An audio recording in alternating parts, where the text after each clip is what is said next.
Hello दोस्तों, स्वागत है आपका कहानी के पार्ट 2 में। मकान बिकने के बाद सुशीला जैसे भीतर से टूट गई थी। जिस घर को उसने अपने हाथों से बसाया था, जहां उसकी खुशियों और दुखों की हर याद बसी थी, आज वही घर उसे छिन गया। जिस दिन बेनामा उसके सामने लाया गया, उसने कांपते हाथों से उस पर हस्ताक्षर कर दिए। आंखों में आंसू थे पर आवाज नहीं निकल रही थी। उसके लिए अब विरोध करने की कोई ताकत बाकी नहीं थी। नीचे आंगन में 5 लोग बैठे थे। बिरादरी के भोज की तैयारियां चल रही थी। किसी के खाने को की चिंता थी, किसी को खर्च की, पर किसी को ये चिंता नहीं थी कि इस घर की विधवा और उसके बच्चों का आगे क्या होगा। उधर ऊपर झरोखे पर बैठी सुशीला चुपचाप रो रही थी। उसकी आंखों से गिरते आंसू की बूंदें जैसे उन कागजों पर गिर रही थी जिनमें उसके घर के बिकने का फैसला लिखा था। धनीराम ने ऊपर देखकर पूछा, अरे पानी कहाँ से टपक रहा है?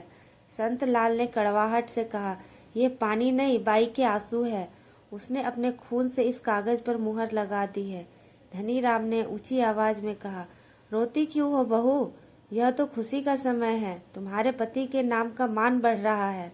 कुछ ही दिनों में भोज की तैयारी पूरी हो गई। बड़े बड़े बर्तन, घी, चीनी, मैदा सब आ गया। भोज के दिन घर फिर से लोगों से भर गया। आंगन, छत, दलान, हर जगह मेहमान बैठे थे। लोग स्वाद लेकर खाते और तारीफ करते जा रहे थे। वाह, ऐसा स्वाद तो बहुत दिनों बाद मिला। अमृतियां तो कमाल की है। सारा श्रेय पंचों को जाता है। धनीराम नम्रता से मुस्कुराते हुए कहते, अरे यह तो आप लोगों का स्नेह है, हम तो सिर्फ अपना कर्तव्य निभा रहे हैं। उधर एक कोने में बैठी सुशीला ये सब देख रही थी। उसके मन में एक ही सवाल उठ रहा था, क्या यही समाज है? क्या यही इंसानियत है? लोग पेट भर भर के खा रहे हैं, पर किसी को ये ख्याल नहीं था कि जिनके घर में यह भोजन हो रहा है, उनके लिए कल रोटी भी बचेगी या नहीं। 1 महीना बीत गया, अब घर में कुछ भी नहीं बचा था। गहने पहले ही बिक चुके थे, अब बर्तन भी बिकने लगे। डॉक्टर बनिए, दर्जी, सबका हिसाब चुकाना था। जो बहुत थोड़ा सामान बचा था वह भी चला गया। संत लाल कभी कभी आकर 1-2 रुपए दे जाता, उसी से किसी तरह गुजारा चल रहा था। बच्चों की हालत देखकर दिल पिघल जाता। जो बच्चे कभी मिठाइयों की तरफ देखते भी नहीं थे, आज वही दूसरे बच्चों को खाते देखकर तरस जाते थे। एक दिन शाम को सुशीला चूल्हे पर रोटियां बना रही थी। बच्चे पास बैठे भूखी आंखों से देख रहे थे। मोहन ने अधीर होकर कहा, अम्मा मुझे सूखी रोटी ही दे दो, बहुत भूख लगी है। सुशीला ने कहा, थोड़ा इंतजार कर बेटा, दाल पक रही है।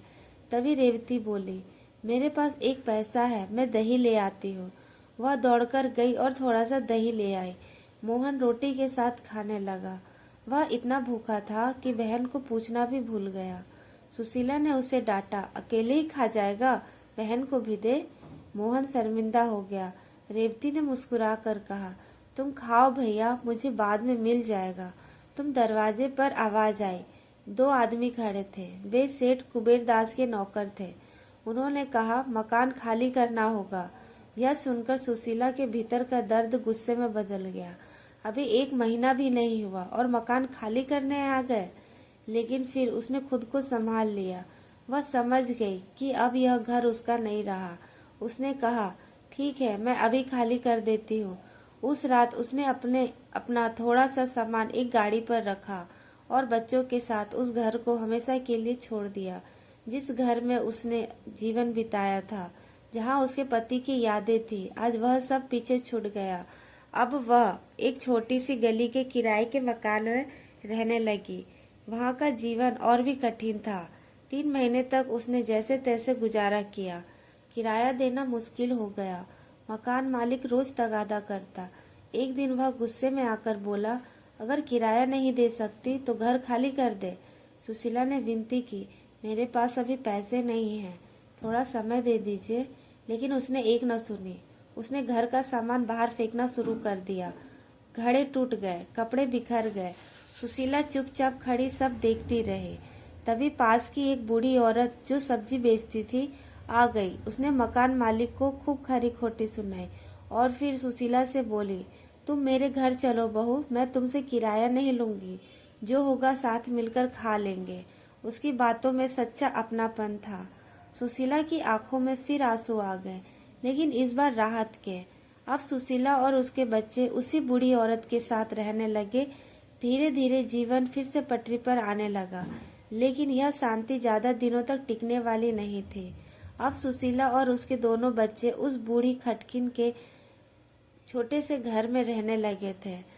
वह घर भले ही छोटा था, पर उसमें अपनापन था, वह अपनापन जो बड़े बड़े मकानों में भी नहीं मिलता। बुढ़िया बाहर से कड़ी लगाती थी, पर अंदर से बेहद दयालु थी। वह रोज सब्जी बेचकर जो कुछ कमाती उसमें से थोड़ा बहुत लाकर सुशीला के हाथ में रख देती। दोनों बच्चों को वह अपने बच्चों की तरह चाहने लगी थी। संत लाल भी कभी कभी मदद कर देता था।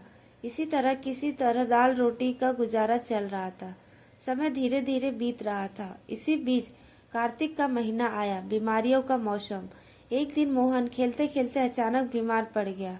पहले तो हल्का बुखार था, लेकिन देखते ही देखते तेज हो गया। 2 दिन 3 दिन बुखार उतरने का नाम ही नहीं ले रहा था।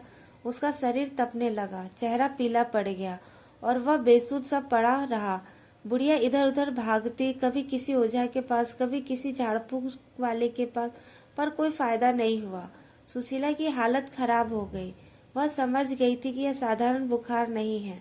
चौथे दिन उसने रेवती से कहा, बेटी तू बड़े पंच के घर जा, उनसे कह कोई डॉक्टर भेज दे। रेवती तुरंत दौड़ पड़ी। वह सेठ कुबेर दास के पास पहुंची और बोली, पंच जी भैया बहुत बीमार है, एक डॉक्टर भेज दीजिए। कुबेर दास ने ठंडे स्वर में पूछा, डॉक्टर की फीस दे पाओगी? रेवती चुप हो गई, फिर धीरे से बोली, हमारे पास पैसे नहीं हैं। कुबेर दास हंस पड़ा, तो फिर क्यों डॉक्टर बुलाना है? मुफ्त में कोई इलाज नहीं करता। जाओ अपने मामा से कहो या अस्पताल ले जाओ। उसकी बातों में दया का नाम भी नहीं था। रेवती वापस लौटी, लेकिन उसने माँ को सच्चाई नहीं बताई। वह बोली, पंच जी घर पर नहीं थे। सुशीला अब समझ गई, पर कुछ बोली नहीं। उसी समय संत लाल एक वैद्य को लेकर आ गया। वैद्य ने दवा दी, पर वह भी ज्यादा दिन नहीं आया। फिर किसी तरह सेवा समिति से एक डॉक्टर आया, पर वह भी 2 दिन बाद गायब हो गया। मोहन की हालत दिन प्रतिदिन बिगड़ती जा रही थी।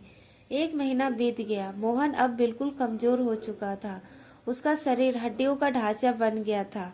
वह न बोलता न हिलता, बस चुपचाप पड़ा रहता। एक दिन शाम को उसके हाथ ठंडे पड़ने लगे। यह देखकर सुशीला का कलेजा कांप उठा। वह रोते रोते उसके पास बैठ गई।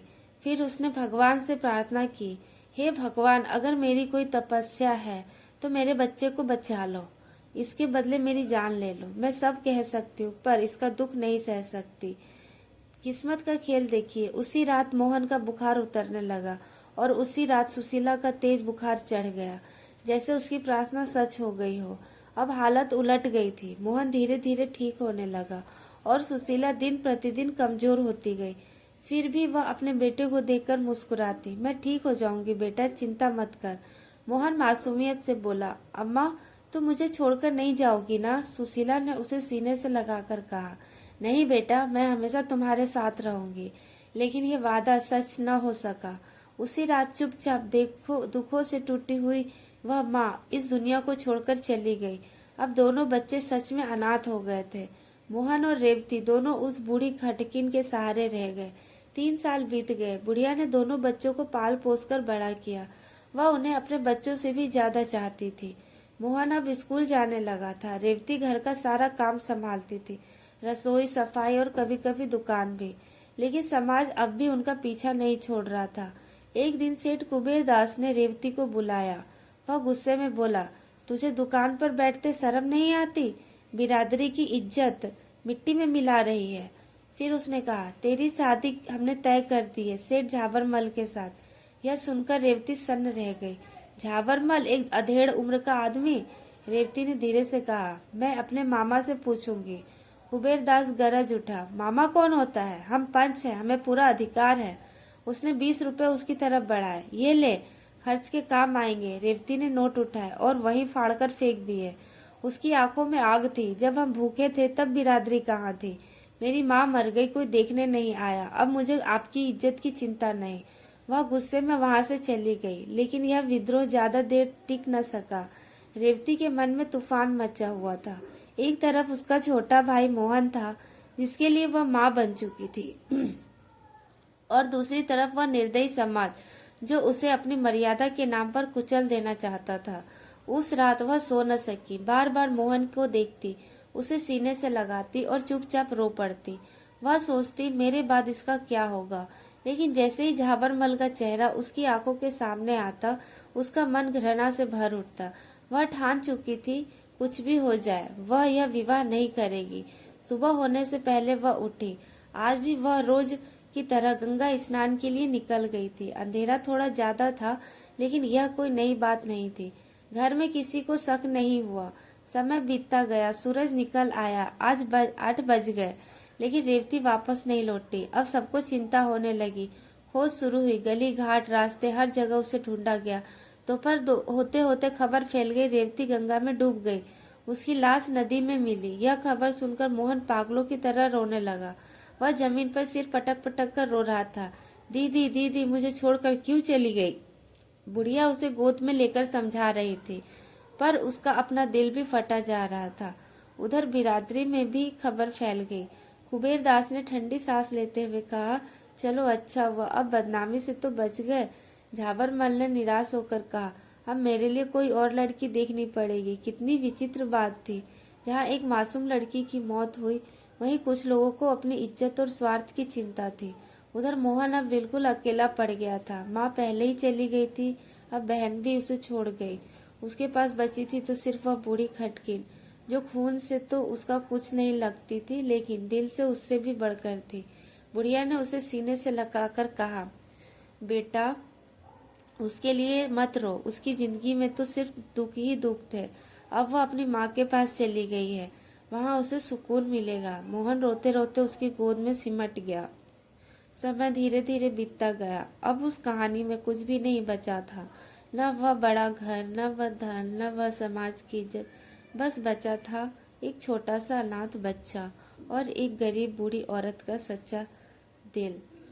थैंक यू दोस्तों। अगर ये कहानी आपको अच्छी लगी हो तो चैनल को सब्सक्राइब करना ना भूलें और वीडियो को लाइक ज़रूर करें। Thank you.